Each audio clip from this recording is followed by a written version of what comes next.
Hello, Silas here. I'm back with my friend Steven, and we're doing our Dishing on Dish series where we talk about specific restaurants and foods and things and go in depth on the food in specific. And this is a subsection of the You Are What You Consume series. Steven, tell us a bit about Casa Mono, which is the second part in this series. I said series way too much in that intro. Steven, say hello and tell us about this.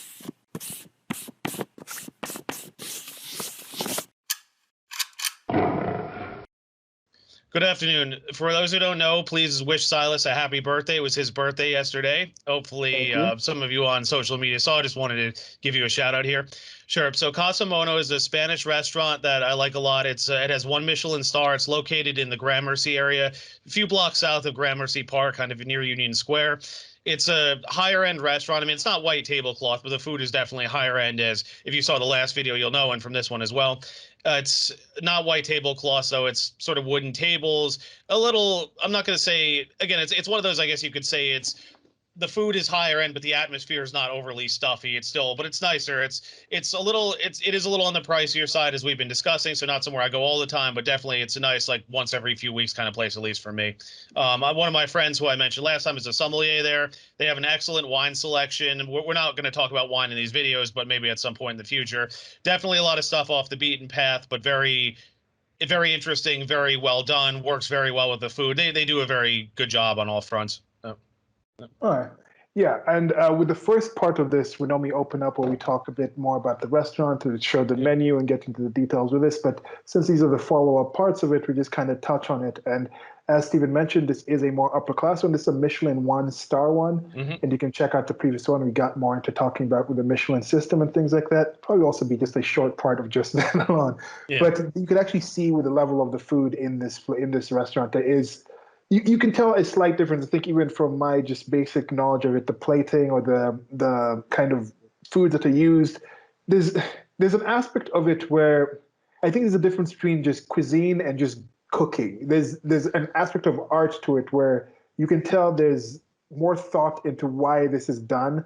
You're not just trying to get a taste, but you're trying to get a look. You're trying to get a mouthfeel. You're trying to get some interaction between the things. Whereas there's some food, like this is one thing that I've noticed mostly living here in Kenya, is there's really good, just hearty food. Like you just have a really good dish of just the beans, the maize. It's just cooked in a certain way. You put some carrots, you put some cilantro in there, some curry powder, and it's a nice hearty dish. But everything in there is more just because it's kind of like these are the foods that you have in the area, and you combine them in a way that's very tasty and very filling and very fortifying of your body.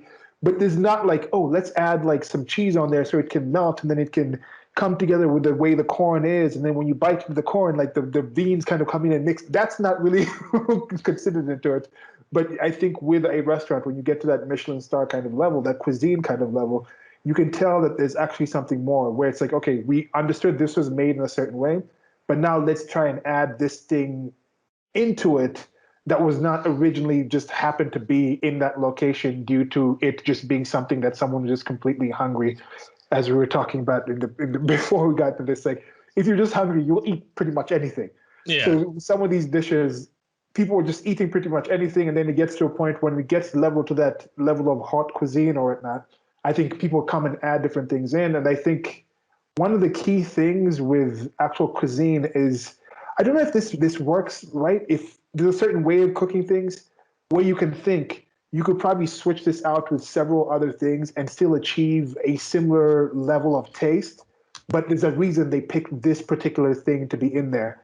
Whereas I think when you just have cooking, those are just the things in there. If you switch something out, it's no longer that thing, or it's I don't know. That makes kind of sense. I need to think of a better way to kind of explain Well, that. I've sort of harped on this before, but I'll bring it up again. We like to stress, as my old roommate used to say to me, it's not the recipe, it's the technique. And a lot of this stuff is fairly simple, but it's very well executed and the flavors work well together. So, for example, like the first dish, the kanpachi, slicing the fish super thin, getting the right balance of spiciness, sweetness, acidity, that takes skill. Like fundamentally, it's not hard to understand, but getting it exactly right. I mean, or like the razor clams, like you have to hit them high heat, but just the right amount of time where they cook through, but they're not tough. Like things like that take a bit of skill. It's like you can fundamentally understand this, but getting it exactly right, especially if you're feeding 100 people or whatever, that takes true skill. That's always something to remember. If you're just fooling around at home for fun, yeah, it's easy to get one thing right if you're focusing it on it and taking the day to do it. But it's if you're cooking for hundreds of people, you have all these pans going, all these different things, you have to plate it. I mean,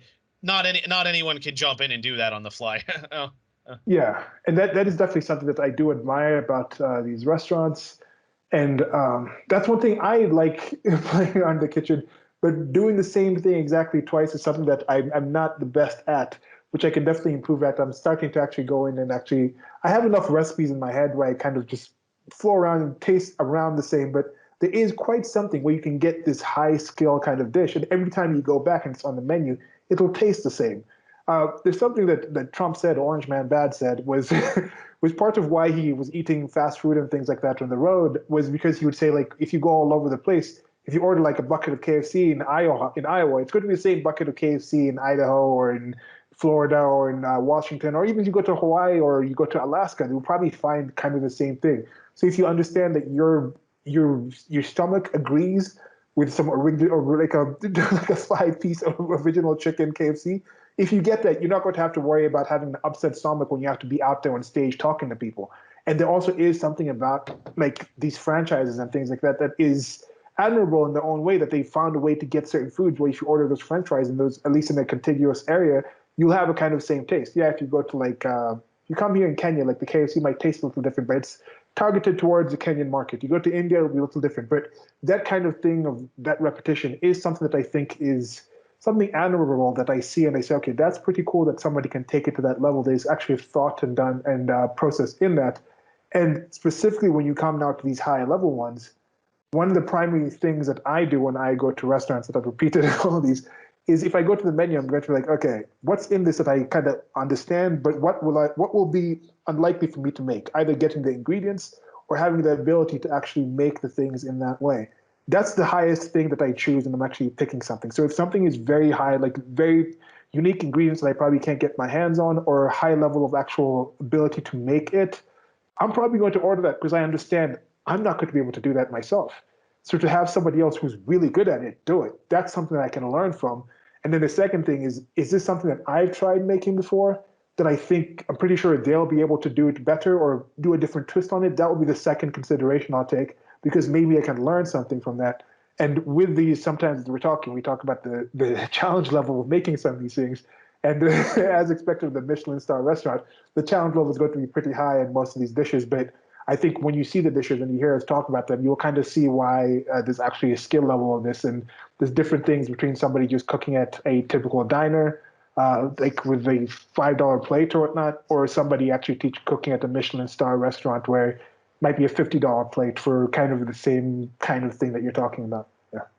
Yeah, I think of too what that guy said to me a while back when I told him I was trying to make stuff from the French Laundry cookbook. He said, "Did it look like Thomas Keller made it?" I'm like, "No," but it's like, but again, that's what you're paying for. It's like, yeah, you can look at the ingredients and try and follow, but is it going to come out exactly? And it might be one of those things that maybe you could get it pretty close, but you're going to have to try to do it a few times and really practice and get an Yeah. understanding. Yeah.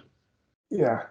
Definitely. And but still at the same point, I suggest that if you look at these, the restaurant itself doesn't have a cookbook or classes, but you can find ways. Like Stephen is very well knowledgeable. He's been in the food industry for some time. He's very knowledgeable on different processes and ways some of these things are made. And there's tons of resources online. If you're listening to this, you can pause.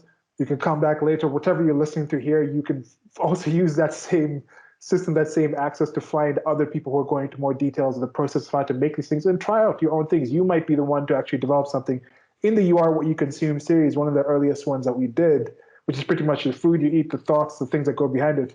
We had one where we are talking about what changes something from just being a homemade dish. We were talking about, I don't like when people say it's homemade. I'm like, okay, it's not homemade. You're not at home. But anyway, Mhm. it's like house-made. House-made was working. I think that's the Yeah. thing Steve corrected me. You normally say house-made. I'm like, okay, yeah, that one I understand. But anyway, how does something go from just being the secret recipe of your family, your mom has a secret recipe of something, to becoming something in a Michelin five-star restaurant that's done by like top chefs? Because a lot of those things develop that way. It's like, how does something go from just a regular one town has this way of doing something to it being like a national dish. So you might be the one who develops the next international crazed dish from whatever kind of cuisine you might be attempting. So I suggest if you don't cook, go out there and learn just the basics and start cooking. I suggest if you do cook, try to find more time to actually test things out, break out of your typical kind of recipes.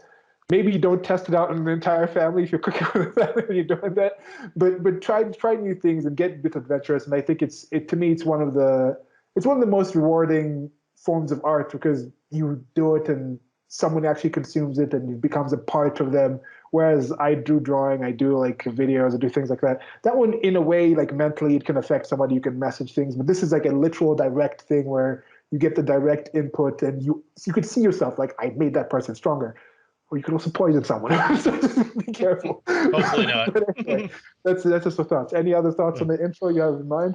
No, well, again, I mean, we introduced the restaurant more in depth last time, as well as talked about the Michelin guide. So if people want to see that, they can watch that. I'm not going to bother to restate the whole thing here. Okay. So for this series, when we get into talking about the food, our faces will leave the screen, but we shall be back at the end of this for just a little short intro. And we're going to aim for about an hour and a half, but there will be timestamps wherever you listen to this with the foods listed below or somewhere around here, if it's in the post on the site, whatever. You'll find the stuff where you can jump to the different dishes. You can take your time. You can come back and watch things at other times. But it's just me and Stephen having a conversation, Stephen and I having a conversation and talking about these things. Hope you enjoy it. There's a lot of other videos up in this particular series and also other things that we're talking about.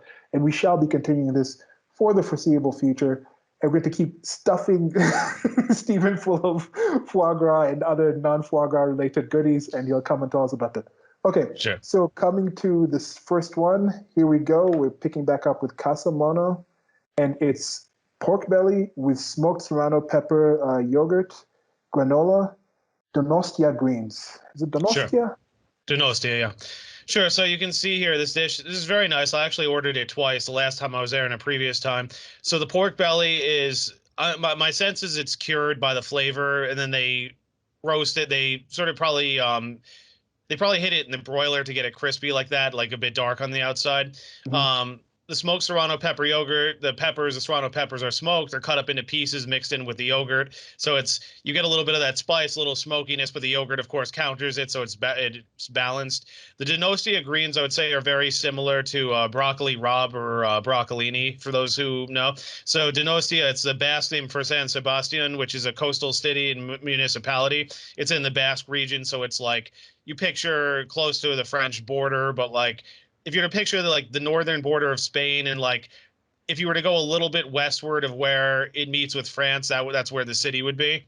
And yeah, similar to broccoli, there's a little garlic in them. Granola is interesting because the granola actually is not it's not toasted, like it's not like a typical breakfast granola where you toss it in honey and things and roast it in the oven. It's just the granola itself. So the granola, it's a little crunchy, but it's not sweet. It's more savory, almost like a grain, like almost like flavor profile is probably similar to oatmeal here. So there's a little bit of a grain flavor, smokiness, yogurt, the greens, garlic, and there's a little bit of micro cilantro on top, and just a little bit of olive oil to sort of complement the other things.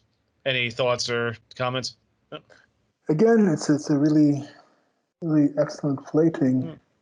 And see, the donostia is those kind of broccoli looking things? Or you said that? Yeah, it's kind of like broccolini or broccoli rabe. Like it's like the longer greens, and there's like the little florets, but like it's a little bitter. Yeah. Yeah, this is there's several foods that floor in there. I mean, of course, cauliflower and broccoli are the basic ones that people know. But then a lot of these greens, like with collard greens, a lot of these other type of things, if they grow old enough, they normally get that's part of the plant's process. Plants like life cycle that. And it's strange. Like some people eat them, some people don't. Like for example, when we were living in Italy, collard greens is a common thing that we eat here in Kenya with skuma wiki, which is like push the week, and we didn't have access to that in Rome. I think they've now expanded and now you can find them. But we found in the market they had the cauliflower leaves on the outside of the cauliflower. In Italy, they would just throw the cauliflower leaves away. They would feed it to animals and things like that because they didn't eat those. They would eat the cauliflower itself. But we found that the actual leaves from the cauliflower had a very similar taste, so we just started using those. And that's one of the things, you just find these different things and you start using them. For me, there's very many leaves out there, and many plants that you can actually have in there. Um, but yeah, okay. So the pork belly and pork bellies. What exact part? Like, I think I have an idea. Is it the skin, or is it like the interior of the? Is it like the lining, the fat of the It's section it's lining the around the interior. actual So belly? it's the interior. So if you picture like a slab, if you ever see like a whole piece of bacon, like a slab, that's actually the under part belly of the pig. It's like, you know, if it's a female pig, it would have udders, so it's not going to be that. It's like the inside of it. But what it Yeah. is it's like you have the belly, which is like this big heavy part, and then they cut that into slabs, and then that becomes either bacon or pork belly. I mean, bacon is typically made from pork belly, but doesn't have to be. But what it is you have that slab that's usually cured, and then that gets sliced, and then that gets it either it's a slab, you know, if you can smoke the whole thing, and then that's bacon, and then you slice that. You can cure the whole thing and then cut it into pieces like this. You can do different things. Okay. And yeah, I see. I thought that was oats when I first looked at this. Didn't really Yeah. realize it. I'm looking here. The difference between granola and oats, and this is from aaronnudy.com. It says, I'd rather be writing. Okay. I'm glad you wrote Mm. this. So, what's the difference between granola and oats? We have a super simple explanation for you right here. Granola, or breakfast food, granola, a breakfast food consisting of rolled oats, brown sugar, nuts, dried fruit, etc., usually served with milk, and oats, a cereal grass, avena sativa, cultivated for its edible seed. Now, this seems to be oats, but they said granola. I mean, according to the site, but granola is a Yeah, mixture of it many says specific. granola on the menu. Okay. So is there something else besides the oats? But those are definitely oats, right? Yeah. Okay. So I'm zooming in here to see if there's anything else in there. It seems to be just the oats. It could be some other kind of thing, shaped thing in there, but No, it was just the oats. Like they were kind of dry, so the idea was they were like a little crunchy. They give sort of that grainy flavor. Um, it works with the other stuff, but it's not like when people tend to think granola, they think sweeter, like with honey and stuff. But that's not how these were done. So could this potentially have been more of a marketing thing where if you put like oats, people might think you're thinking oatmeal or something? that's a possibility too. Okay, so here, granola versus oatmeal. Now this is super sage. It says both granola and oatmeal are high in calcium. Okay, what's the difference? Granola versus oatmeal, 100 milligrams of each. And yeah, here they also have a picture of granola with more of the sugars and things, and the oatmeal is just the oats. So but it looks like there could be something else. Like right here, I'm looking on that piece on the left right there that's hanging over kind of the lip of the pork belly. There seems to be something strong. That could just be half of an oat. I don't know. Yeah, But for the just tasting, like, those are just oats on top. That's all it was. okay. So it seems like a bit of false advertising. Might be calling you out, Casa Mono. Might be calling you out a bit. These look like oats, but it seems. Yeah, I guess in the recipe, yeah, if it's on the menu, I guess you could put oats. But yeah, okay. So that's just it's a minor thing. And you said it was crunchy, and that's the fat in the pork belly right there. How much meat is actually on this? I mean, pork belly itself, it's a combination of meat and fat. I'm not really sure how to answer the question. I mean, It's kind of like it's a bacon. very what's that? So you said it's kind of like bacon, where if you get the strip of bacon, you look at the actual strip, it's like 70% fat and like some meat on the top, some meat in the middle, and stuff like that. Yeah. And that's why bacon cooks down so much because it's like you render out most of that fat, so it shrinks down to a fraction of the size. Whereas with this, a lot of the fat stays whole. I mean, it's cooked, but because it's not melted down completely, it still stays kind of bulky. Yeah. Okay. Yeah. Yeah. Again, excellent plating. Yeah. Seems to be a glass. Is there a wine over there? Maybe at least I think Yeah. we might as well just mention the wine that you might have gotten with these. We might not go into detail. We'll think maybe we'll do separate ones where we go in and we just focus specifically on the wine. Since we have the menu or the kind of things, maybe we'll go into a separate video where we just go like, okay, this one when you add this one with wine, but at least maybe you can mention what you had with it. Sure. Yeah, so I haven't been as good about getting all the info on the wines. The first time I tried this, I don't think I got the info. So what I started doing was I started taking pictures of the bottle as well Yeah. as the Yeah. yeah. So this time I got it was actually a very interesting wine. It was a it's called what's fit fin Fins al scullions. I'm not sure. I'm probably butchering the name, but it was interesting because Right well, there. but it was interesting because it was actually a cross between a red and a rosé. So it was like it's like a light reddish, but it was clear in color.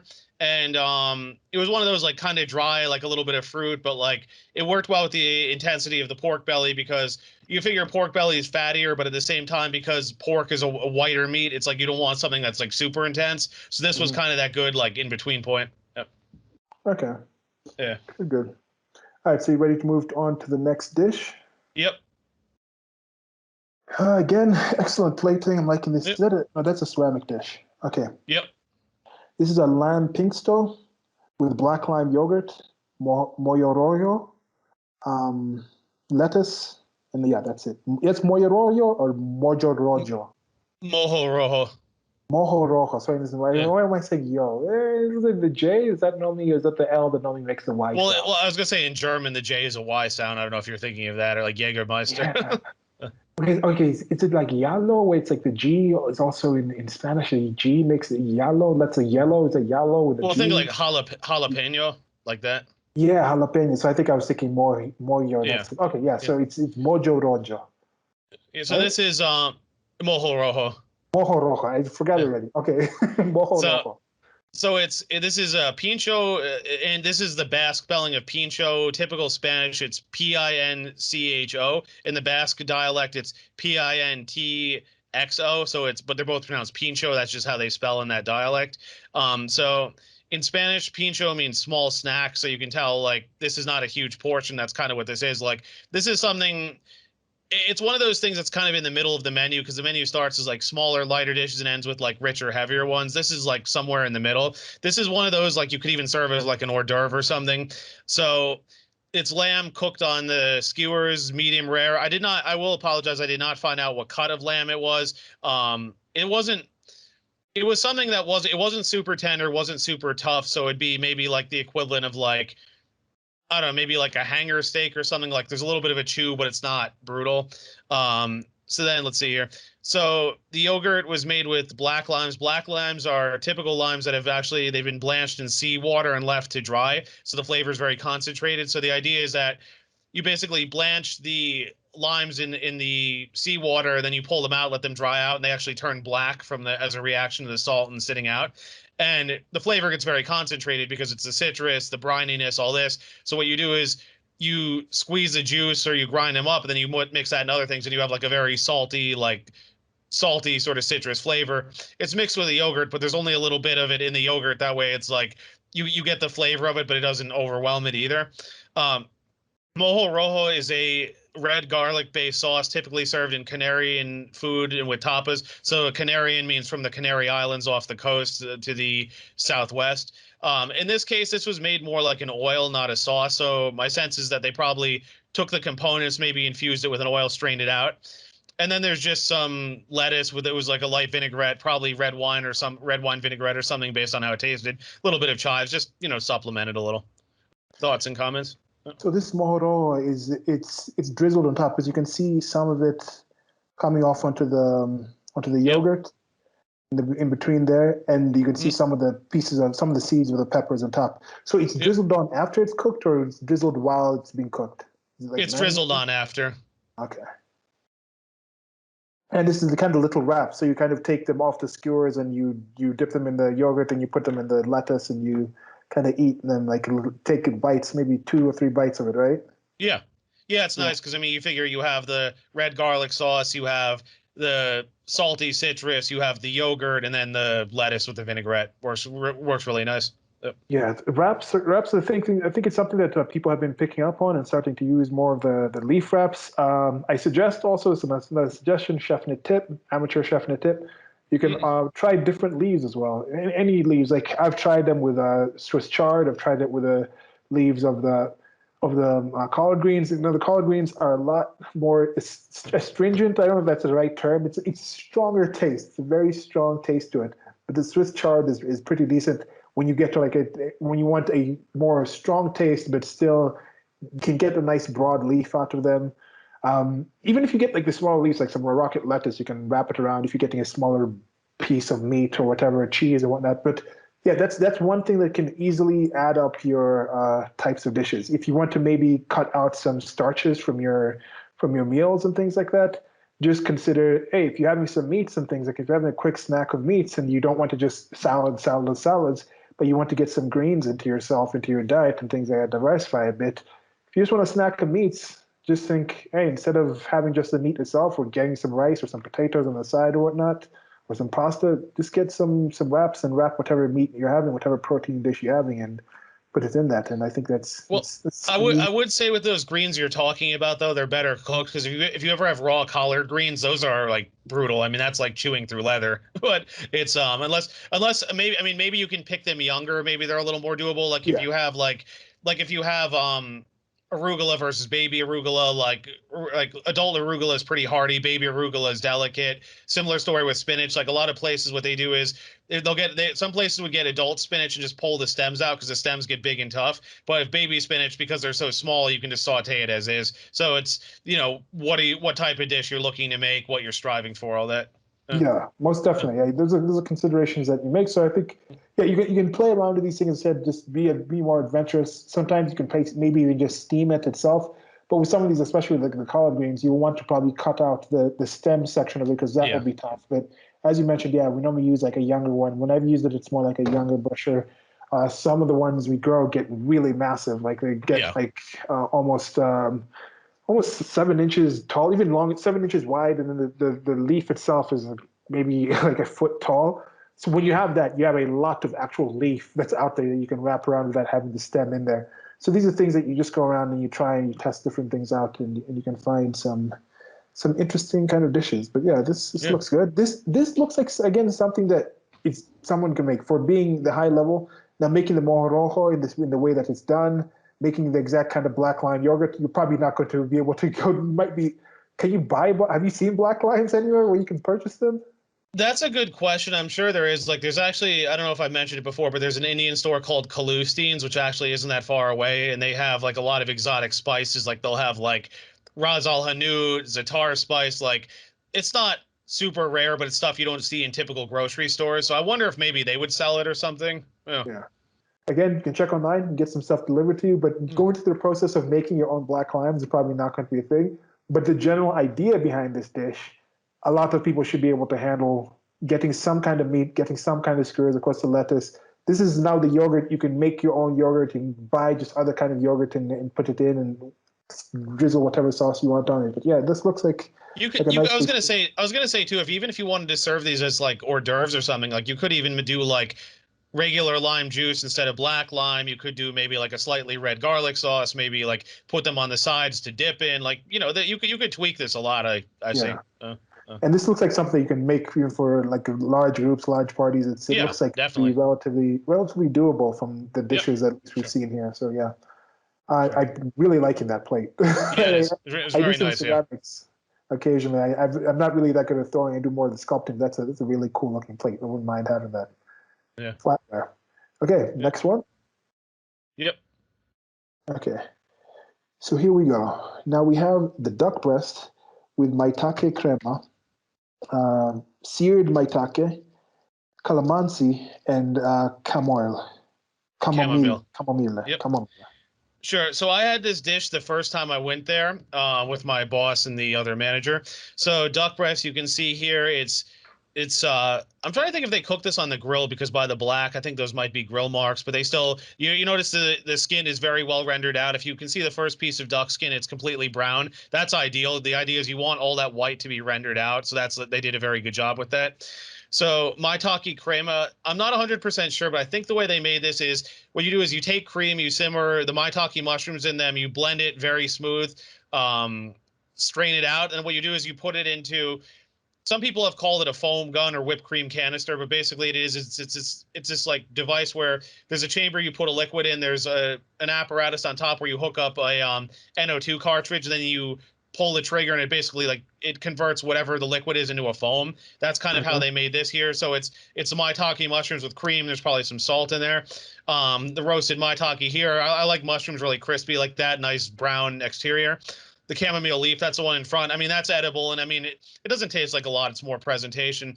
And then the calamansi, that's what's in the center of that cream there. It's a juice. So what it is, it's a small citrus fruit. It's about half the size of a lime and perfectly round.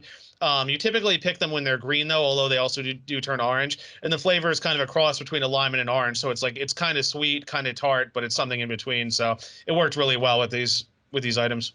Yep. Oh, this one looks really great. Yeah, Because yeah, I love duck. I love duck. yeah, duck has, I don't know, it's an earthy taste.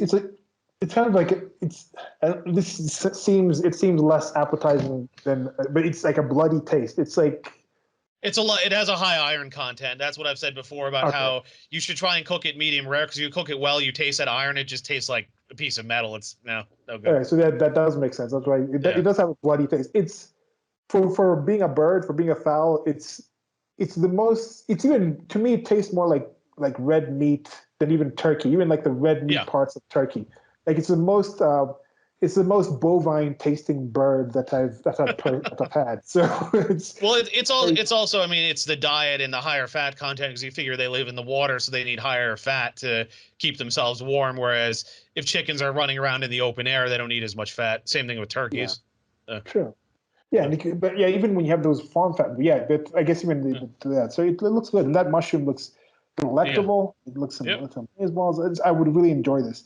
And Yeah. even if I had one of those those whatever it is to make mushroom cream, I'd be putting that on every single meal. You That sounds like you can buy you can buy those actually. I mean, I could just send you to a website or something later, but I mean, I used to have one, I think. I mean, I'm trying to remember if they're like 20, $30 and you just have to buy the NO2 cartridges and hook them up and it's like, you can make your own flavored whipped creams or do whatever. yeah.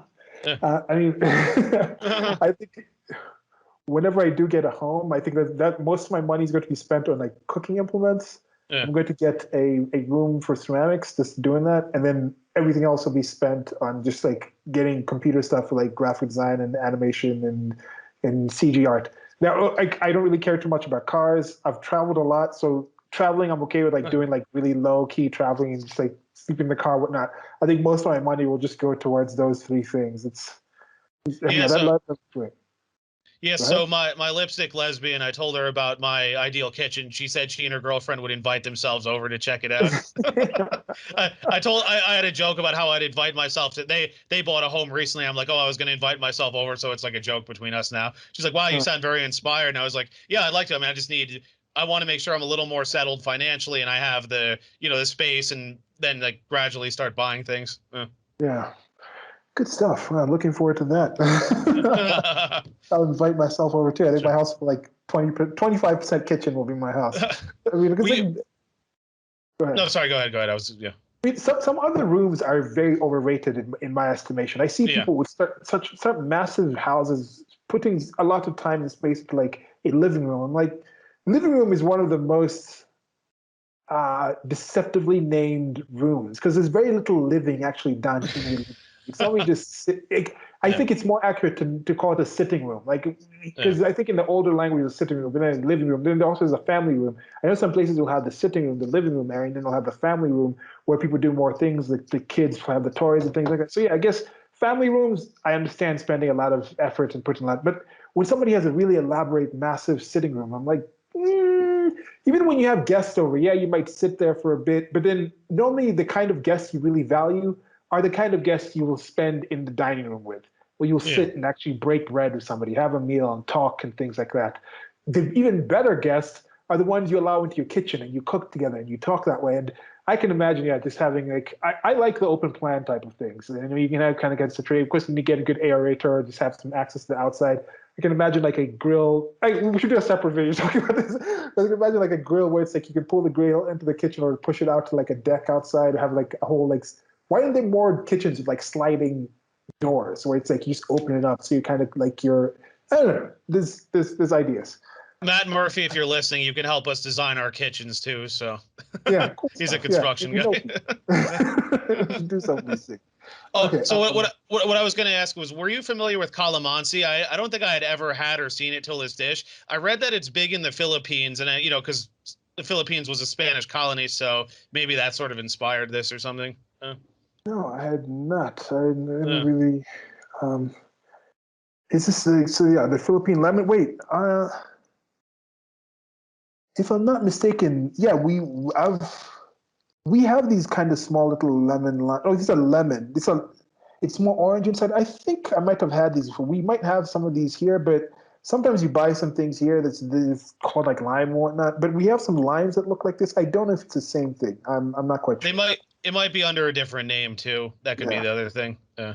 yeah. That's the weird thing with some of these places. It's some things with Kenya being on the equator. If there's water, pretty much anything can grow here. So some things are what's the term they call when something's local?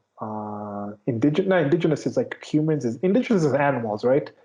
I feel like you probably could say indigenous crops, I guess. I mean, I don't hear it a lot, but I feel like you could say that. Okay.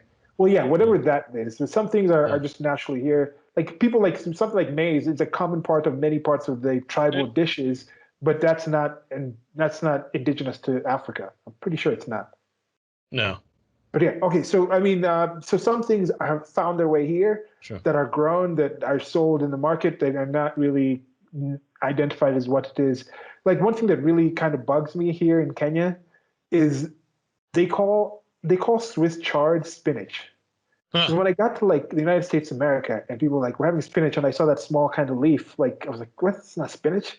And then eventually I got older and I finally looked online and was like, no, that's actually the thing we call spinach here in Kenya is actually Swiss chard. And it kind of bugs me now when people don't do it because I've become a lot more pedantic and into semantics in my older age. As I age, it gets more and more significant. So it's just like a constant Sure. thing that bugs me, and it's like, whatever. All right. So yeah, with a leaf, you actually, I mean, even with the flower, you eat the flower, right? You eat the Yeah. flower? I mean, like I say, it doesn't really taste like much. It's more decoration and Yeah. And with the thing, it's like with you now, we have some strain of heirloom or older cilantro growing in the garden. Before the cultivars where they making sure like we could select the ones that grow more leaves. We've done the thing where we just have the older style, and it has it's a stronger taste, but with it we also just get the whole thing, we cut the stalks, the flowers, and everything to put that into. And there's still something extra with them. And of course, there's also other things. There's things like the elderberries. They use some of the flowers. There's other things. I think with flowers, they're more used as infusions and in drinks rather than in any actual. well, Uh, I was going to say it's kind of interesting because I saw the inverse a few years ago where wintergreen you typically think of like using the leaves, but you can have the berries as well. And okay. this ice cream place near where my dad's from in Massachusetts, they had an ice cream made with the wintergreen berries. It was nice. I'm trying to remember Cool. what they're called. If they're called like tea berries, they have some name, but like they're pink and they taste exactly like wintergreen. So if you see wintergreen stuff that's pink, it's like that's why because it's made from those berries. Uh, I think that's one of the interesting things that I think is happening now. Now that we uh, have more access to some of these things, is there was such a time when people were just doing things out of momentum. This is how we cooked it. This is the thing. We just didn't eat these parts. But now people are rediscovering, like we talked about previously, the sweetbreads, and we've talked about different parts of the animals using the whole hog type of thing. But that can be applied across the board. Use the whole plant. And I think as people are getting more aware about some of these things, we're starting to test out new things and become more adventurous. And I think that's a positive thing. And all in all, I think it's a positive thing. Especially also when people start now growing their own things, start moving out to cities, or even if you're in a city, herbs and things like this, instead of having house plants that are just basic plants. I know some people pick certain plants that produce more oxygen and things like that, but you can grow actual plants that you actually be able to harvest actual food from. That's something that I think most people should be able to do, even with a limited room in cities. But sure. yeah, I was also like flour in Italy. One of the common things, at least in Rome, one of the common toppings for pizza is like the zucchini flour. So they normally use that on. It's normally with a white pizza. They don't normally you do the salsa rosa, which is like the tomato based one. They normally do it just like the white sauce one. And I never really liked it that much, but it's common in some You places. see squash blossoms a bit here in springtime, like fried squash blossoms will go on certain dishes in the spring. I've seen Yeah. fried zucchini blossoms as well. Usually it's like a tempura batter. They're fried. It's usually not the main item. Usually there's other stuff on the plate, but it's just something else. Yeah. Okay. All right. So ready for the next one? Yep. Okay, here we go. This is confit goat. This is avocado queso, Sicilian pistachios, and scallion ash. Sure. So it's avocado queso. So so the goat is confit. So I'm trying to remember which part of the goat. I think they told me at one point. I'm trying to remember if it was the belly. I forget. It was kind of like a fattier part, similar. It reminded me of the belly in terms of texture. And as you can see by the shape here, it's cut out into a square. So it was sort of That's brown and yeah. then simmered in its own fat and then cooled. Very tender. I know goat's a little tougher of an animal, so you got to simmer it for a very long time. So avocado queso is made from avocado and queso fresco. Queso fresco just means fresh cheese in Spanish. Typically, it's made from raw cow's milk or a combination of cow and goat milk. Slightly salty, mildly tangy. Typically, the versions you get in the U.S. are pasteurized because of all the laws and stuff we have. So if you were to get it in Spain or Mexico and it's raw, the flavors would be a little more pronounced. So it's pureed with the avocado. The avocado is pushed through a chinois to make it very smooth. So it's like a smooth avocado puree, but you also taste the cheese in it. The scallion ash, you just roast scallions, and then you sort of you serve them with they're just sort of put into an olive oil, and that's kind of drizzled on the plate. It has like a very, you can tell, probably roasted, and then the like oniony flavor. Pistachios over top, and then there's also a piece of avocado under the goat, which sort of props it up. Mm. Yeah, that's probably the goat belly because I'm very familiar with goat. It's very commonly eaten here. And yeah, to get a cut like that, you will probably have to go somewhere in the belly. I guess you could cut some steaks out of the leg and then cut it into the shape, but it's more likely to have a belly cut. Yeah. Because it's normally very lean. I've never seen a fat goat. I'm sure there's ways to make them fat, but they tend to be rather spry animals. Yeah. Yeah, no, goat is amazing. And that's something that most places in America you can find goat. And it's just, I'm surprised how few people had goat. Like when I was around America, I've been finding the goat to cook it for people, even in Italy. But it's just one of the very unappreciated animals that's out there. A lot more people are common, they'll eat lamb. Yeah, they'll be used to that. Or they'll even go to venison with a deer or venison. But goat is very slept on, very slept on. How did you like it? I really enjoy goat.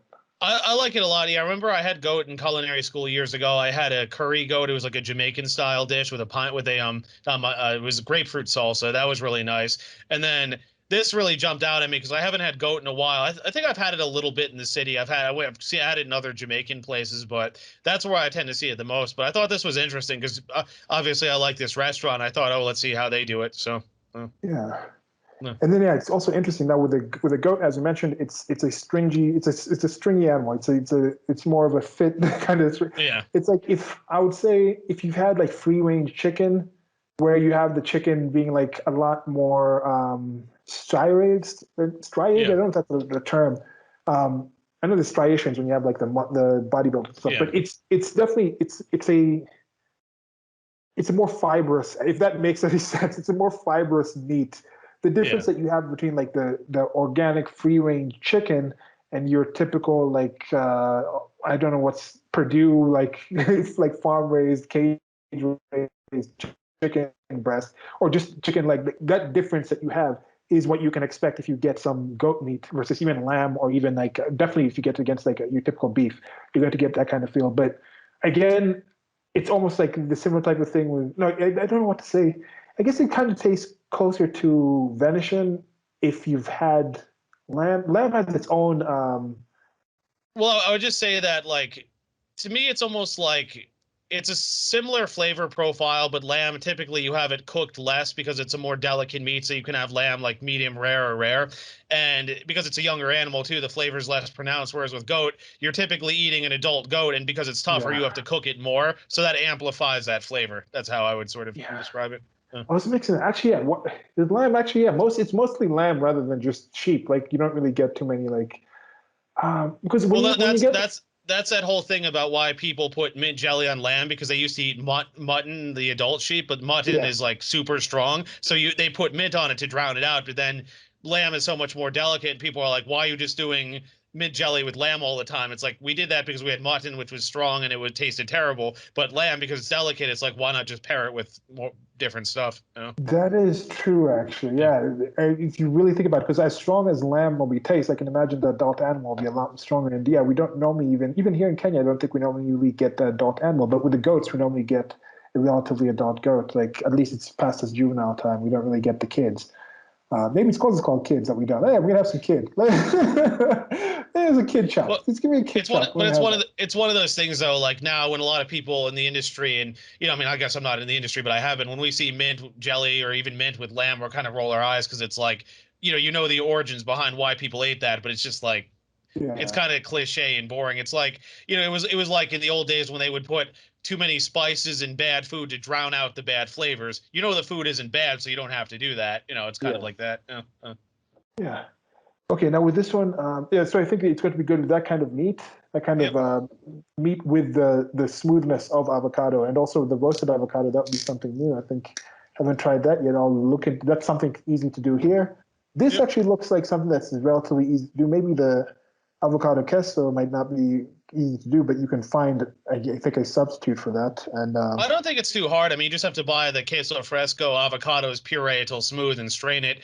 I I do think though in the US, like I say, the versions sold here are pasteurized, so it's like if you were to have that versus raw queso fresco from Mexico or Spain, like the flavor would be different for sure. It's like what I've said before about panna cotta made with raw milk versus cooked milk that you have to add gelatin to. It's going to be a different flavor and texture just because you can't get the same ingredients, so it's going to change how it comes out. okay, now a question about the scallion ash, because Yeah. my mom, at least since she was a child, and she's still been doing it, we've been eating. This has been part of it. I think we even included some of it in the traditional mushrooms we had the other day. She does this thing where she gets the roughage from the beans, so like the stalks and the leaves and the pods, and she just burns them. She literally just we just literally just Yeah. burn them down. I think I might put a video up of that. We literally just burn the beans down, and we collect the ash, or you get the outsides of plantains or banana. Yeah, mostly the plantains. You just burn those down, collect the ashes, and she ends up like filtering them through some water filtration where you get most of the I guess the soil and the bad parts out of it, and it just reduces to like this powder, and it's literally just the ash from that. And I was thinking like, okay, in that process, aren't you burning away any actual nutrients? But then I also know that when you put ash into certain soil, it actually somehow helps the plants, and Yeah. plants are essentially just machines that take things that humans can't eat and convert them into edible ways that other animals and other things can eat. So there is a process in there. So I don't know, with the scallion ash, is it literally just scallions burnt down, or is it just like dried and to look like ash? Why do they call it ash? I think they're just. I think it's actually like you. I think we did this in another place I work where you basically just take the leaves, you like burn them. You can do it on like a burner if you have like a gas stove or something, and Yeah. then you just puree that with other stuff and then put it on the plate. I'm Okay. not So sure. I'm not sure exactly like why this started. I guess just maybe it was another one of those accidental. Somebody burned it and they put it in oil and they liked it. I don't know, but it works well because you figure the oil sort of nullifies the flavor a little bit, so it's not like it doesn't just taste like you're biting into like a burnt steak or something, but it does give it so that's kind of charred flavor, which works well with the goat and avocado and cheese. Uh, yeah, see, maybe it's a charred flavor because you say here it seems like they still maybe it's just greenness because of what it's put in, but it seems to still not be completely charred. Because in this system that I'm talking about, it's like completely charred down to like black and white ashes, like embers. yeah, So at that point, I don't think there would necessarily be any flavor in the difference between the bean ashes or like the banana husk ashes or the plantain husk ashes, but then it still has that ash flavor. So there could be something in there that adds to whatever the food that you're having. Yeah. So that yeah, I guess that's something. yeah. We Yeah, can talk interesting about in it. general. We can talk about it in another video, but there's also liquid smoke, which people add to things to give it a smoky flavor, and they say that's basically like burnt residue off of things, and it's like it's very potent, but if you put a little bit in like barbecue sauce, or I even had a hollandaise made with it, it's really good because it Yeah, gives it that little bit of smokiness, which enhances the flavor. yeah. I think a lot of people who typical barbecuers in America are very familiar with the liquid smoke type of thing. It seems to be a common thing I see in videos, or I've seen people use it and things like that. Yeah. Yeah. Okay, so was there a wine to go along with it? I haven't been asking you, but yeah. Was there a wine to go with this? Yeah, I had a red wine. I'd have to go back and look exactly Uh, what I had. If I recall, I think this was when I didn't get all the info, but if I recall correctly, it was one of those red wines that's like it was kind of like not very aggressive, but more in that direction because goat is like a richer, fattier animal. So it's like you want something kind of strong, but you don't want something that's like over the top. Like if you were to have like a ribeye steak or something, you would have like a very heavy French red. But this is like because this is stronger but not over the top, you wouldn't do something too crazy.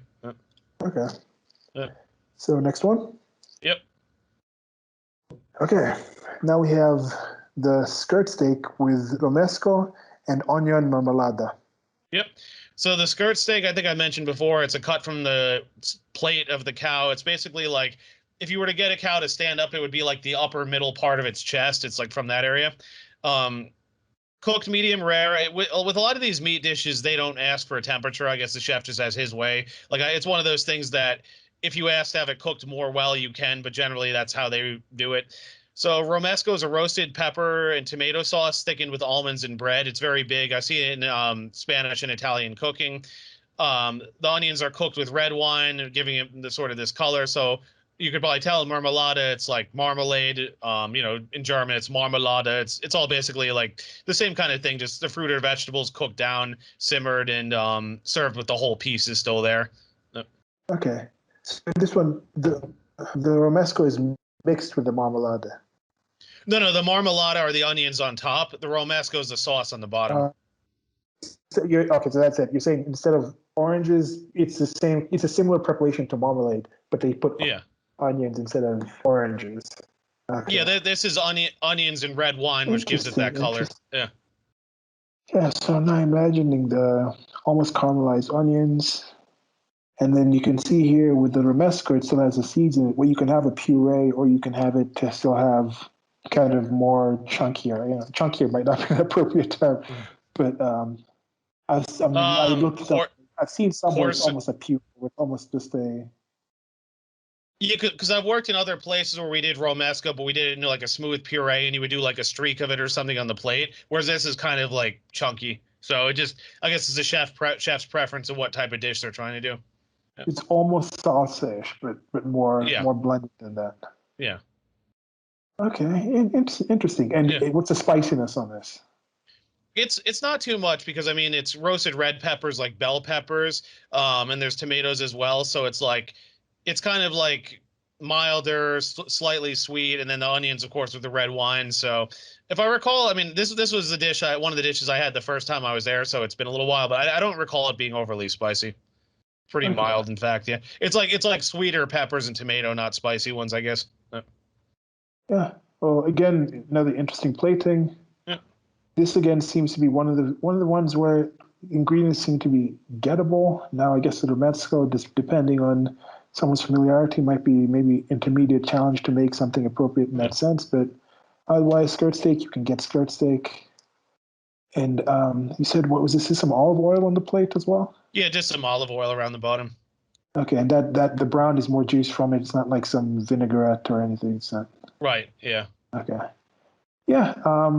Looks good. I don't really have too much to ask. No, I guess not much this else. This is the kind of dish where it's like you'll get it. You're probably not going to. It just seems like some people, I guess, they like their meats well done. But it just seems like a dish like this, if you order well done, they should like kindly escort you out of the restaurant. We'll reimburse you for everything you've ordered so far, but please leave.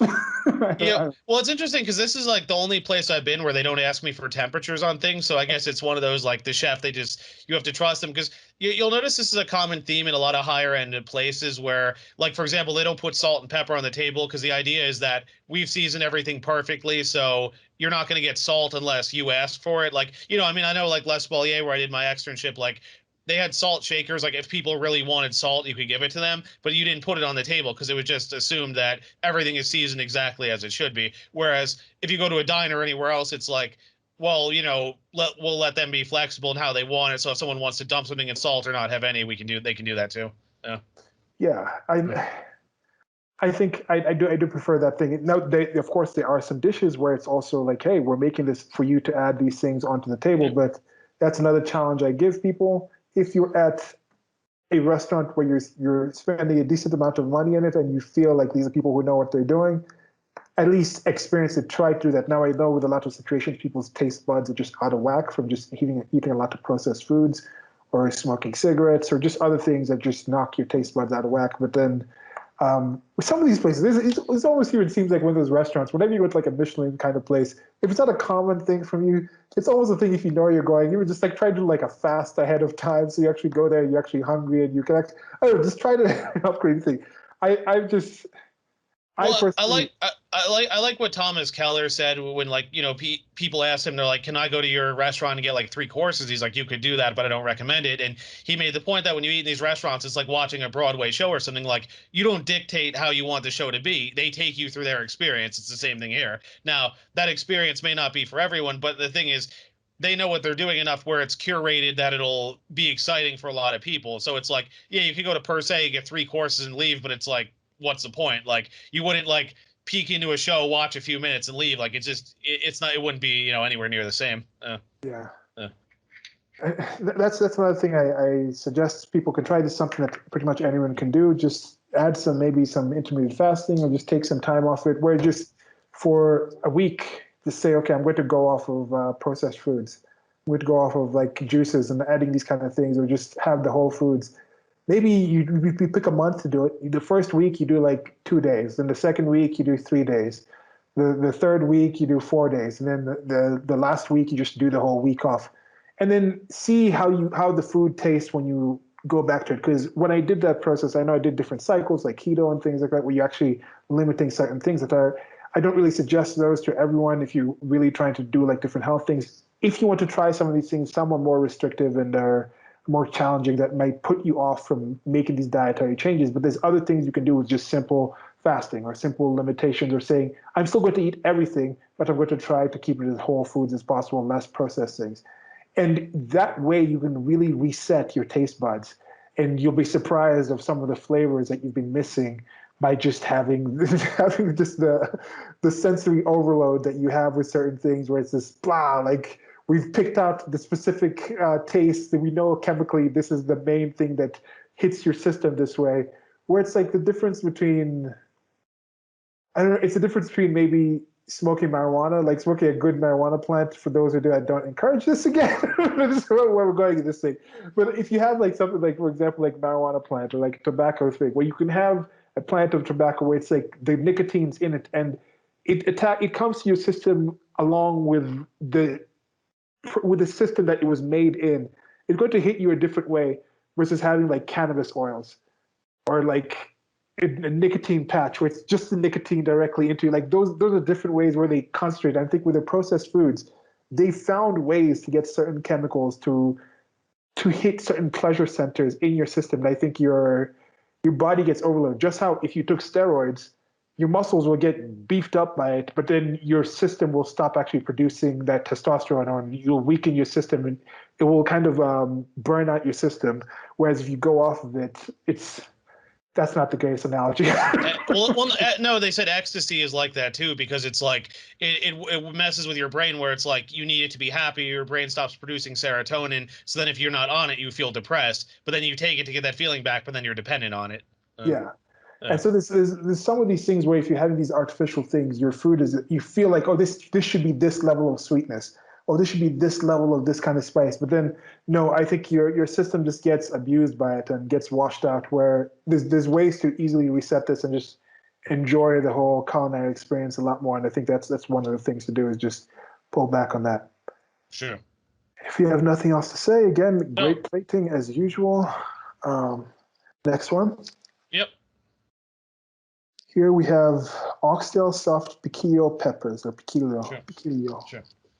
So this is a simple but very, very nice dish. So basically what it is they braise the oxtail. They do a typical braised preparation. Usually, there's probably some onion, carrot, celery in there. There's a beef stock. And what they do is they pull the meat out. They put it in these piquillo peppers, which we talked about before in the Huertas video.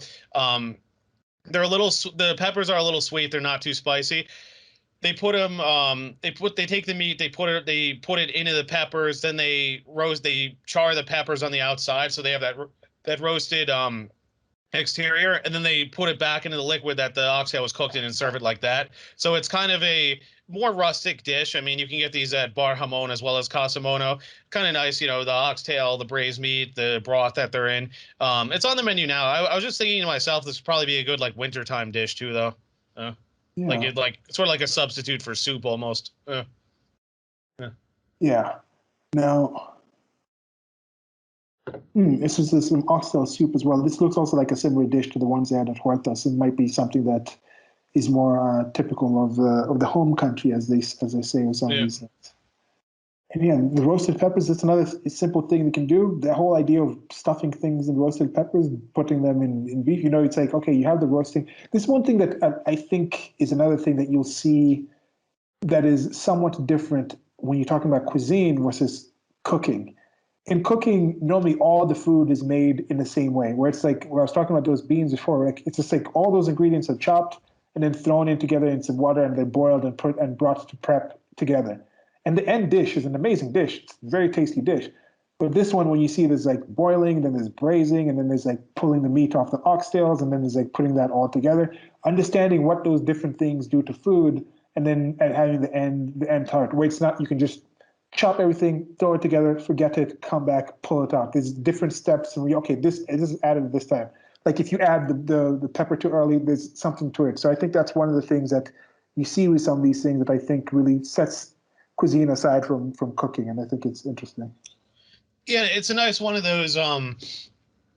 It's not really like a one pot wonder exactly, because you have to pull stuff out and put it back, but it's a good way to sort of use up all the components here, because it's like you cook the oxtail, you pull out the meat, take the peppers, put it in, roast the peppers, but then serve it in that liquid, so you use up that liquid as well. It's like, it's one of those, like, it's not one of those dishes where you strain out and remove all this stuff and you end up wasting a lot of stuff. No, you get to actually use most of it, which is nice. And another suggestion for the people who, if you're prepping some of this stuff early, or if you're just cooking in general, if you're using things like chives or parsley or cilantro and things like that, high suggestion to add those towards the end. So now just simple chef and a tip. When I was earlier in my cooking process, I would put them in early and then they brown up, or you lose the greenness and the color, even some of the flavor of it if you just put it in early. Like one thing I'll do if I'm using a cilantro dish, I'll get the actual cilantro, the leaves and things like that, or the flowers.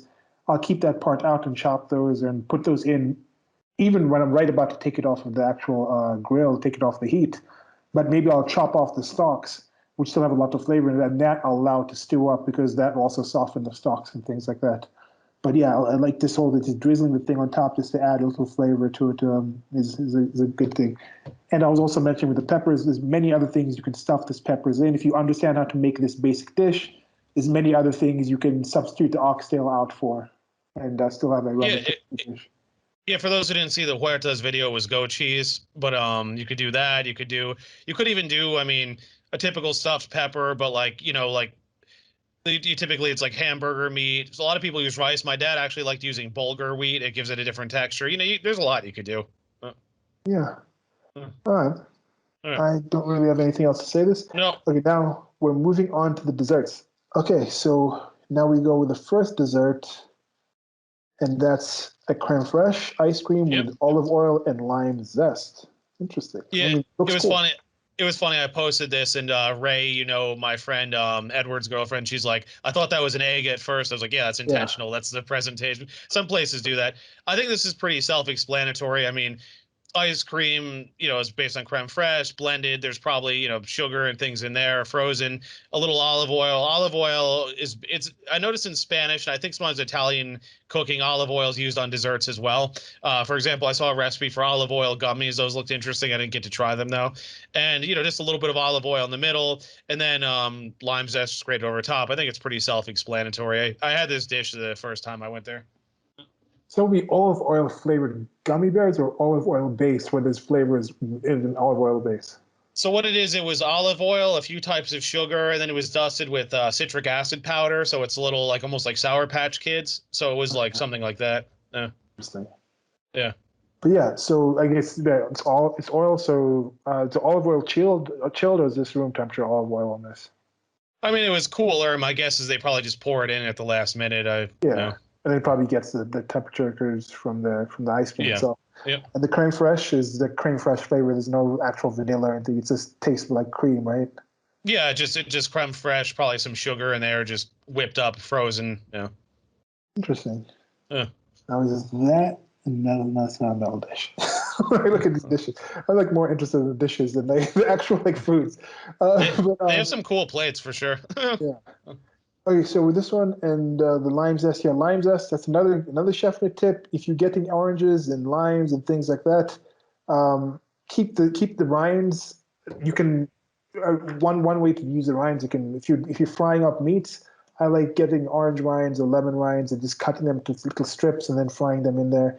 One good thing you can do, I prefer using, if I'm getting some beef, if I'm getting some chicken, I'll only remove the skin of the chicken, put that in the cast iron dish or whatever pan I'm doing, let the fat render, then I'll fry the meat in the actual fats. If I'm doing pork, if I'm doing beef, I'll kind of, what's the term? The trim. I'll trim it and trim the fats off and I'll use the fats. Now, when you do that, you can also infuse that fats, whether you're using ghee or coconut oil, whatever oil you want to use with it, you can infuse it by adding fresh garlic or even the powders and things like that while you're heating up the oil.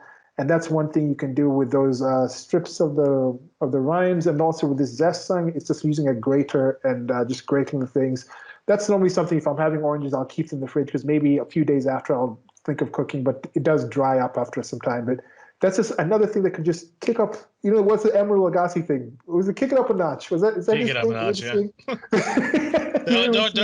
Don't tell my friends in the industry you like Emerald though. They'll make fun of you. I mean, it's a saying though. It's kind of like the Salt Bay thing. He was the Salt Bay of like the '90s. Yeah. I don't think he was bigger than Salt Bay because Salt Bay is more of like a meme. Like he has his restaurant. One of the friends we met in New York has been to his restaurant a couple of times. I don't know if you follow him on my Instagram. Anyway, but he has. So Emerald Lagasse, I was just going to sound. I've never actually had any of Emerald's food. Is he still working?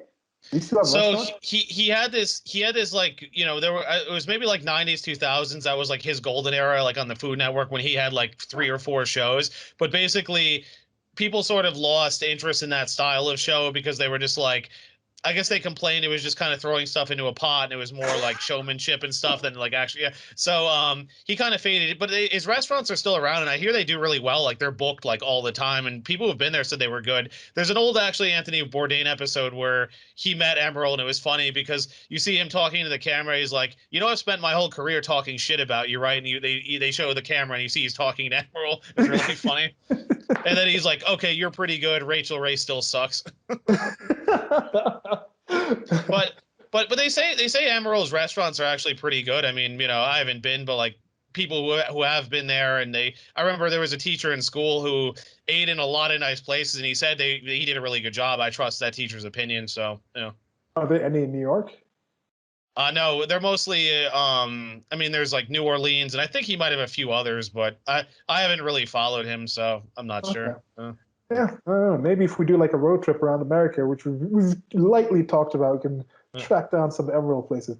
But anyway, so yeah, this again, the plating, excellent. You know, you could just do this in many different kind of ways, but then it comes together with this.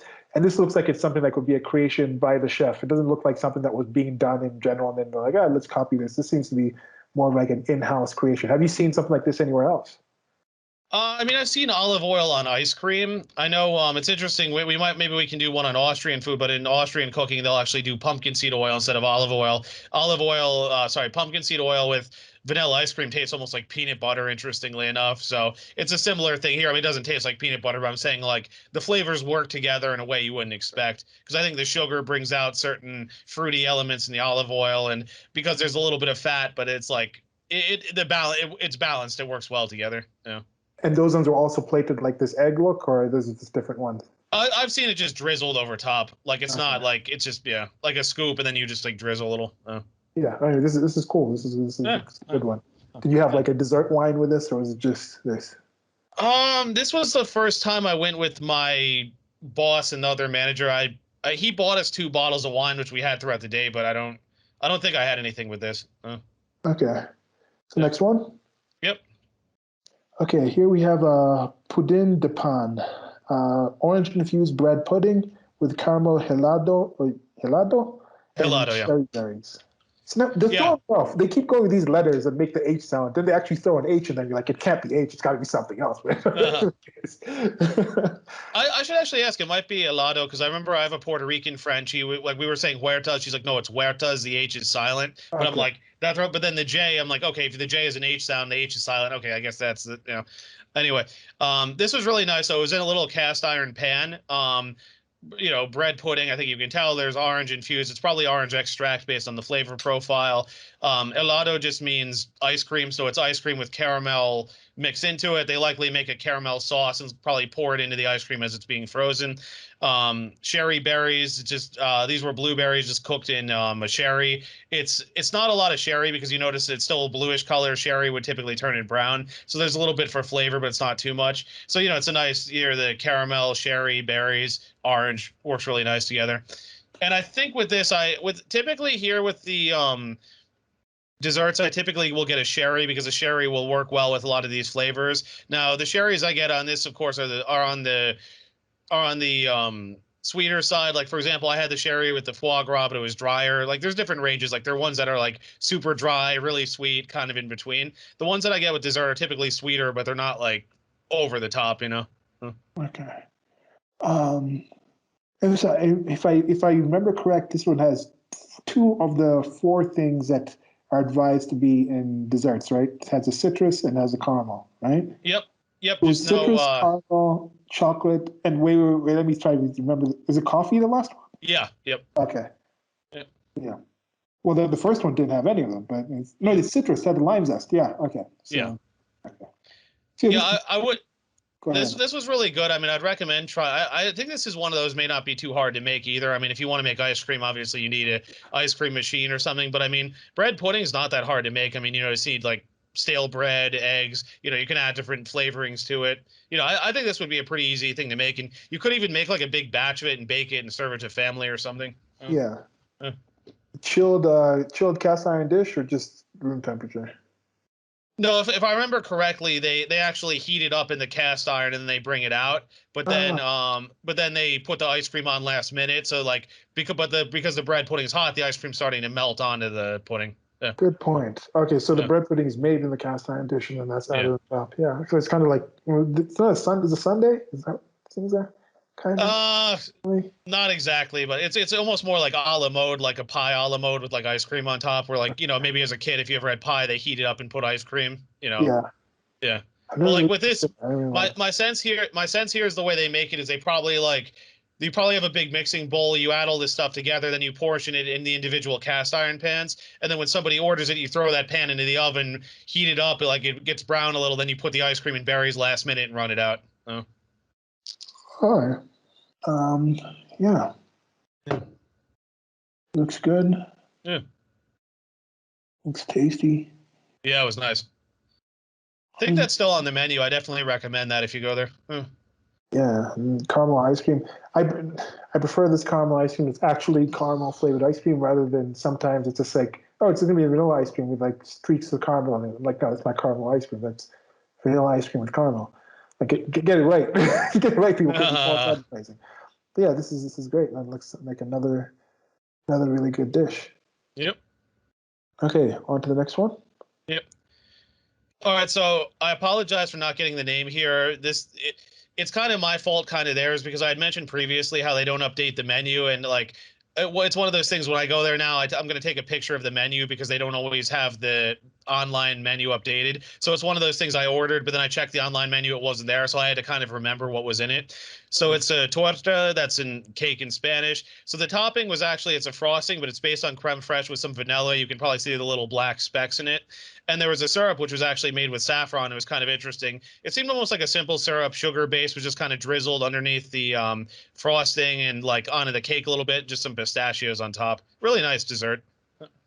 Yeah, it looks. I mean, again, the plating has all been good. Yeah. They've all been really striking. Like, it doesn't really seem like any of these dishes you'd get it and then you'd get home and you'd kind of be like, "What did I have?" It seems like you remember for at least a couple of weeks after that. Oh, I got this from that place, and like, yeah, it was definitely Casa Mono where I got this. It seems to strike. I think they get maybe the most mundane, and that's low bar for what it is. Was the stuffed peppers? That might be the one where you might confuse that as something else. But everything else, I think, has been rather uniquely plated and presented, which is rather good. And this looks like kind of the same kind of pistachio topping as we had on the. I'm scrolling back up to see on the it's just like crumbled Sicilian pistachios just sort of sprinkled over top. And see, that's another thing that you'd mentioned before. A lot of good kitchens will kind of tried a way to do. They won't want to just have something that's on one dish alone. They'll try to maximize the best and say, okay, if we're going to order this kind of ingredient and make it in this kind of way, let's see how many dishes we can. Let's have at least one or two, like 2 or 3 dishes that's in there, where we're not getting this one thing just specifically for this, unless it's like a very key like flagship dish of the place, right? So yeah, it's just again with the desserts. I don't really seem to have too much to say about it. Again, this is the frosting. This seems to be something again that can be made. This typical kind of arrangement now can be done with many different kind of things. You can use even just something basic with like a pound cake or something. I don't like the Cool Whip. I don't want to suggest Cool Whip. What's the thing like Family Guy where are you saying whip? Are you saying whoop? Cool Whip. Anyway, but you can find this. This seems to be something that you can put together. These are the kind of things where I'm like, oh, seeing this now gives me some different ideas for things to do instead of just plating basic things. This is an interesting. Now with those nuts on top, there's pistachios. There's any kind of nut you can crumble, you can put on top if you have allergies, if you don't like pistachios, and play around with this one. This one is very walnuts would be nice for this, or like you say, you could use a different cake. I mean, you could use even a different frosting. You could make your own frosting, and saffron's a little pricier, but you could do like another flavored syrup. I mean, you could do different things. Yeah. Okay, so nothing else to say about that. No. Okay, so the next one, again, a great plating, very just summery looking. It looks like you're trying like what is this? This is cool looking. Okay, so this is crema catalana con buñuelos. What? Yeah. Crema catalana con buñuelos. Yeah, buñuelos. Yep. So you can tell this is the Catalan version of creme brulee. It's basically the same kind of dish. You simmer a cream, you put it into the pan, you put some sugar on top, and brown it. Now this was very interesting. This was actually bay leaves that were coated with donut batter and fried. I had never tried that before. I like bay leaves a lot. I actually think they're an underrated item. The thing with these though, and they give you the warning, is bite off the batter from around the leaf, because if you swallow a bay leaf, that is going to be painful. That's the one.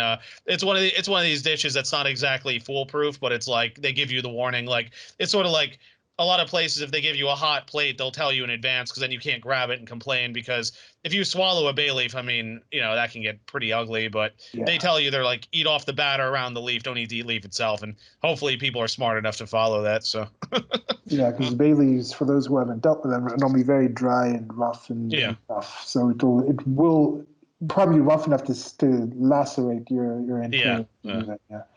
And so, but yes, but as you might know, also with the bay leaves, they're also very flavorful. So normally, like if you're making some kind of dish with it, don't we just put like one leaf in there and it infuses the entire dish with a bay flavor.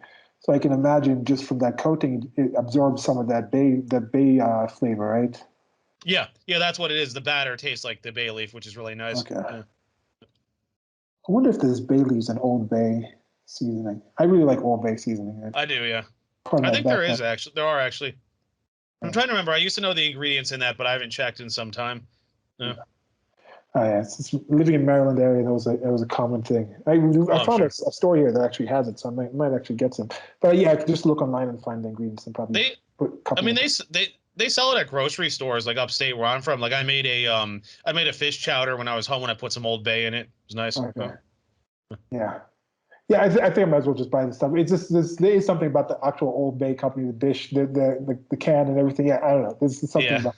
But yeah, so so you said this is like it's the creme brulee version. So it's actually creamy under that. That's just the top glaze that we're seeing right there. Well, yeah, that's typically what creme brulee is. I mean, creme brulee just means burnt cream in French. So what it is you do the cream. There's usually vanilla and other things in that underneath, and you do sugar on top. You hit it with a blowtorch and it browns, and then you basically are making caramel on the top, and it solidifies, so it's crunchy after the sugar melts. So then when you scoop in, it's that crunchy top and the creamy underneath. Yeah, creme brulee is one of the things I really enjoyed. There was just these packaged ones.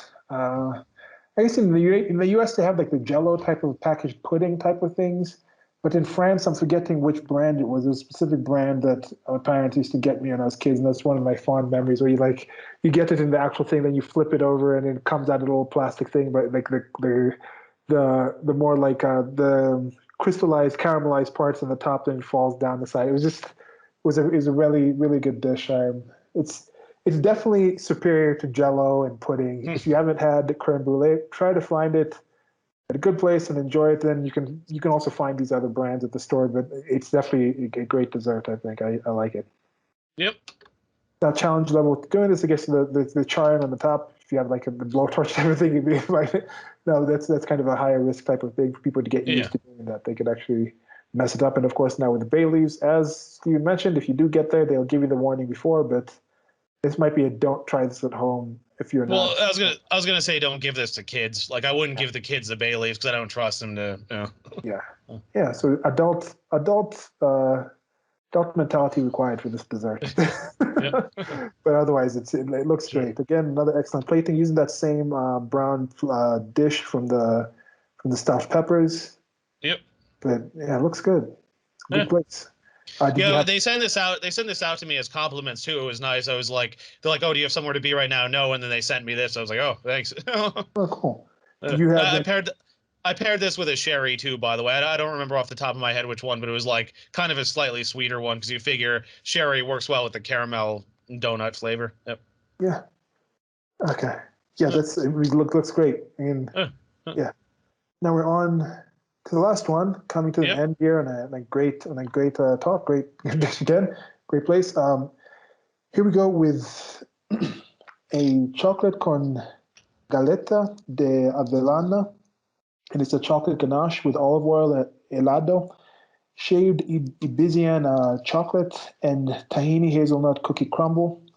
And this again, excellent plating.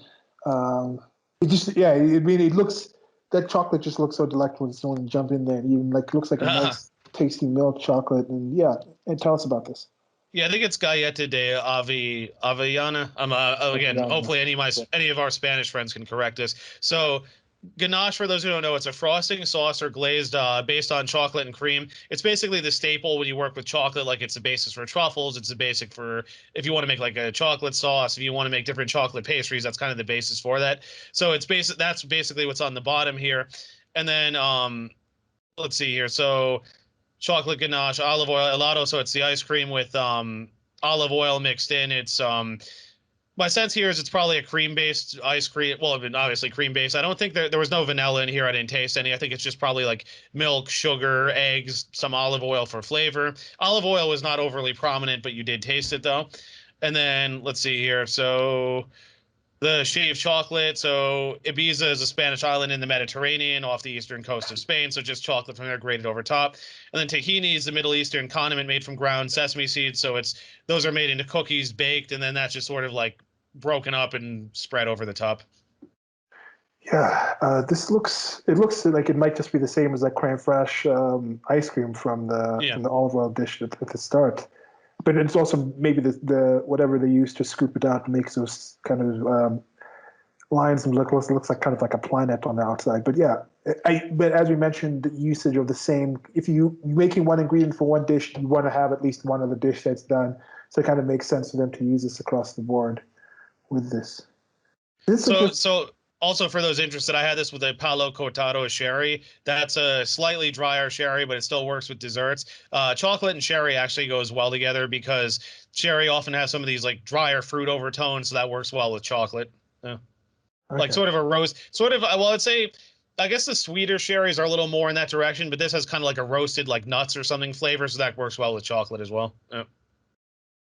And it's like it's just kind of like a chunk. It's not like, oh, we get to cut this out to like a special thing. I like that kind of Yeah. freehand look to the dish. How big Yeah. is that dish though? It's using a scoop. It's not Um, a massive piece of I'm chocolate. trying to think of a reference point. It's not like. Well, I mean, it's a scoop of ice cream, so it's not like a massive. No. No, it's maybe like a coaster size or so around. I'm trying to think. Like maybe like a smaller coaster. I'm trying to think. Okay, I'm it's trying to not think like, of like. gosh, I'm forgetting. I don't know why I'm thinking it's like a solid piece of chocolate. No, it's worked with cream, but I think the amount of cream you add depends on what you're making. Like if you're making truffles, whereas like with this, it's kind of soft and somewhat pliable. Maybe like trying to think of a comparison here. I don't know. Peanut butter would be a good comparison. Something more in that Okay. direction where it's a little pliable, but it's not like taffy or something where it's like really thick. Yeah. Okay. Yeah, that's the thing. I've now zoomed in because yeah, before I was thinking it was like a solid chunk of chocolate. Just like I was thinking there was maybe some huge, massive block of chocolate back there that every time someone orders, you're like kind of chipping it away, like you're like you're building some sort of like sculpture and just breaking nuggets of chocolate out of the dish. Well, the texture is really nice because you scoop into it, and like I say, it's soft enough that it's pliable and it comes together. It's not like because I've had other dishes like that where someone does like a solid piece of chocolate and you're just kind of chipping away at it, and it's like they're making it like you work to eat your dessert. It's just kind of annoying. Okay. Yeah, that's also why I was thinking like, what's the size of it? Because before just thinking chocolate, I like chocolate. Like, yeah, Yeah. One of our mutual friends, you know him, Rocco. You know Yeah. how he feels about chocolate. Rocco, if you listen to this, you're a weird dude. He's one of the few guys human beings I know in my life that he's not allergic to it, but it's just like he has physical revulsion to chocolate. It's very odd of a thing to have a revulsion to. But yeah, he just doesn't. It just like the smell of it is just not good for Rock. But yeah, he's a good guy otherwise. I was gonna say it's funny because I have an uncle who's like a big eater and loves dessert, but he doesn't like chocolate. Like he likes everything else, but like chocolate, he says he can have like very little amounts. It just doesn't like. I don't think he's allergic or has a reaction. It just doesn't agree with him. But it's like it's just funny that he can eat all this other stuff, but like chocolate is like the one thing he just doesn't like for whatever reason. Yeah. All right. Well, that's it. We're back that's to the it. food now. The food is gone. We're just going to maybe just wind this down. But what other weird things have you found people have been, even for you all listening? Thank you, of course, guys, gals, and everything else in between. What other kind of odd things have you found people to be allergic to or off-putting? Because like I've seen anything in here. I normally have a rather wide taste. I'm glad nothing has had truffle in it. That's the one thing for me where I think would be similar to how Rocco feels. Like, but for me, it's actually like a physical headache when I smell the truffles and stuff. I don't mind the taste if I actually taste it, but do you have any personal things that you don't like? Or That's a good question, actually. I mean, I remember like I might have told this story before, but I remember as a kid I had this weird reaction where I had a banana that sat in my bag for too long. It got ripe and like got crushed all over everything. So for a while, like really ripe banana disgusted me. But that was years ago. I mean, I've outgrown it since. Um, I'm trying to think. I mean, I like truffles. I like, funkier stuff. I'm trying to nothing jumps out. I mean, obviously, I go out to eat. It's like most things on the menu appeal to me. I'm trying to think if there's anything that I would like really avoid, though. I don't know. consistency wise, I don't like that sliminess, and that's I think what you Yeah. talked about with the banana. Also, the overripe. Yeah. There's an overripeness of bananas that gets slimy. I don't mind overripe bananas themselves because like if you're making banana bread, the overripe ones are actually the best ones to do it. They really have the sugars in it and they really activate. I think they work better in banana bread than they do. But just having it directly, like if I get a banana and it has those kind of browner parts, like I'll chop like a lot around it to get around from the slimy like mouthfeel. There's also some boga here, some vegetable called miranda, which is normally served with okra, the ladyfingers. And that one has a really slimy nature to it. That's something I don't like. And I think also because gorgonzola cheese also has that really, I'm not against smooth, creamy type of pureed stuff, but there's a difference between puree and sliminess. And I think people understand what I'm talking about here. There's something unique about the things that puts me off. Oh, one little idiosyncrasy for me. I don't like raw apples. Something about the texture just doesn't. I don't know. Like it's funny because like I like cooked apple. I like pieces of apple cut up.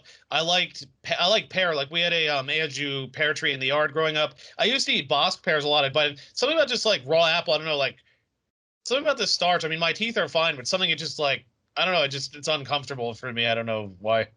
Sure. Yeah. Yeah, Like so I can't eat into like bite into a raw apple. Just like I don't know. It's something just I don't know. Something just doesn't agree with me. Yeah, and it's like all apples, like Granny Smith apple, because there's different kind of. I guess there's some apples that are more like pears, like consistency wise, more like grainy, and then there's some that are more dense. Well, that's the thing. Like I say, I mean, Bosc pears are a little tougher, but they get ripe and they get to a right degree of softness. And like Anjou pears are a little softer too. Like I could eat and bite into those, no problem. We used to have seckled pears. I remember our neighbors grew them. My grandmother had a tree too. We'd eat those. Those are fine. I don't know. Something about just biting into like raw apple in general, like doesn't. I don't know. It just doesn't agree with me for some reason. Huh. Good, I good. don't know. Yeah, so that was a little digression, but we've had a lot of these digressions. Okay, Oh so yeah, looking back on Casa Mono, as you mentioned, it looks like a great place. Looks like a place it I'd is. want to go to, but there's not too many places I wouldn't want to go to. We've got a wide range of places. But I give you some suggestions if somebody was going there for the first time, and what are the things you would suggest out of these? I know it's kind of a tough thing to do because everything looks good. personally, I'd be Yeah. like, just pick any of these and look decent. But what are some suggestions that you think if somebody wants to get Casa Mono, wants to get some good Spanish type of tasting things that's a bit off the regular type of fare, what are the few things you'd suggest out of these? Well, what you could do, I was just thinking, is either do like what I do, like get a few things, but come back multiple times. So be like, okay, I'll try these 2 or 3 things, come back. I'll try these 2 or 3 things, come back. Because it's like you don't spend as much money, but you still get to try different things rather than I have to try all these things and I stuff myself and spend a lot of money. It's like it's kind of Yeah. lost. Or do like the first time, come in with a few people and like everybody picks out something they like and you just kind of share a little bit of each. Like that's a really good way to do it because I remember me and my old co-managers did that. We tried like a lot of different stuff, and it's nice because it's like you can try steak, razor clams, all this, and it's like you can try a little bit of each, and it's like you will be full, but you're not going to be completely stuffed. But you can try like bites of this, bites of that. So it's one of those like I think it's a very good place to come with a group of people. Yeah, but you're speaking as like a bougie New Yorker. But as you know, as we've lived there, most of the people in New York, like it seems like when you go out, most of the people in New York are not from New York. So it's a lot of people traveling in and out. Like let's say someone was coming in and like, oh, like we're in New York for 3 days and stopping in. What's a good entree out of these ones that you think would be kind of good to kind of get a good taste of it? I mean, of course, I'm going to say foie gras and bone marrow. Those are two of my favorites. Well, the bone marrow I liked because it was unique. Like, I mean, no knock on Minetta Tavern. Like, I love them, but it's like a bunch of other places started copying that with like roasted with the red wine and shallots. Like, it's good, but it's like this was something out of the ordinary. That's why I thought it was kind of cool. Um, let's see what else, what like I'm trying to think what like the goat was very interesting because goat like I typically see at like Caribbean, especially Jamaican places, but I hadn't tried it at a Spanish place. So I thought that was interesting.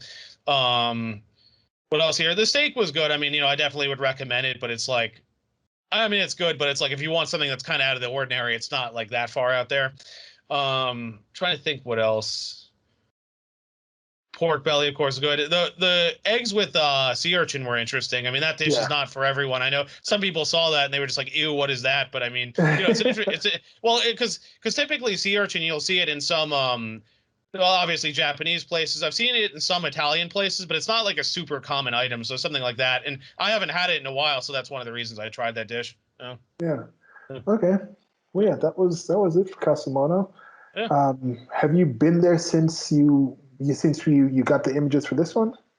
No, some of Okay. these I got from the last time, and that's been it. So, yeah, Okay. yeah. So, of course, as you mentioned, the menu does change. So, Casamono might come up on this series again later. We have a few others in mind to get through. It's still restaurant month and a half in New York, so Steven might be going to a few places as we're going, but we shall be having these up and going. After I'm done recording this, shall be posting the last part of the DB Bistro one, and that's going to be the desserts one. And as you mentioned, have a part of this already. So we already got two ready. Every Monday right now on my channel, Dying Life, shall be posting these. It's going to be links below to website as well, where you can get some information about Steven's own personal information. He's Instagram. He posts a lot of other dishes that will probably eventually, most of them will make it to this series, or we talk about them in more in depth. But if you want to see some previews of that and follow him around and also be exposed to extremist content, you can follow him on Instagram. And I also have a Chef Knit Up Instagram where there'll also be links below to that.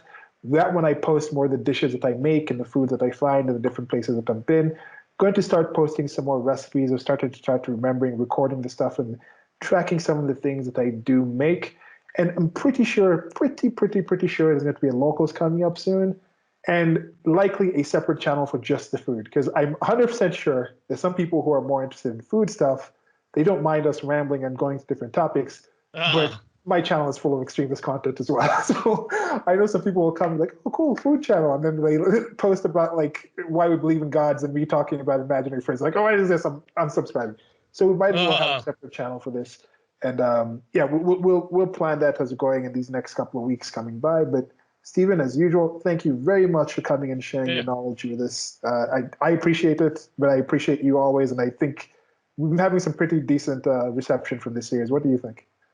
Yes, I'm having a lot of fun doing this, of course. Hope to keep going. I'm debating what I want to do for the next restaurant because there's a few places I used to work that are closed, but I still want to cover them anyway just because they're part of my work history and also talk about different types of food. I mean, I obviously love French food, but it's like, I don't want to just do French places. I love, the Spanish food, but we've done two Spanish places. So, mix it up a little because those are the places I tend to eat, but I do want to delve into other things too. It's just I guess I'm open-minded, but I am set in my ways to a point. So I'm trying to sort of like, open up a little more to other, because like I will eat most things, but it's like, I think I had mentioned previously how it's one of those things where you go back to certain places, they take care of you, and that's really nice. But at the same time, if you go to other places, you can try other things. So it's sort of weighing that balance of like, go here once a week, go here like once every few weeks, go here like, once a month, like, I'm sort of mixing it up. Yeah.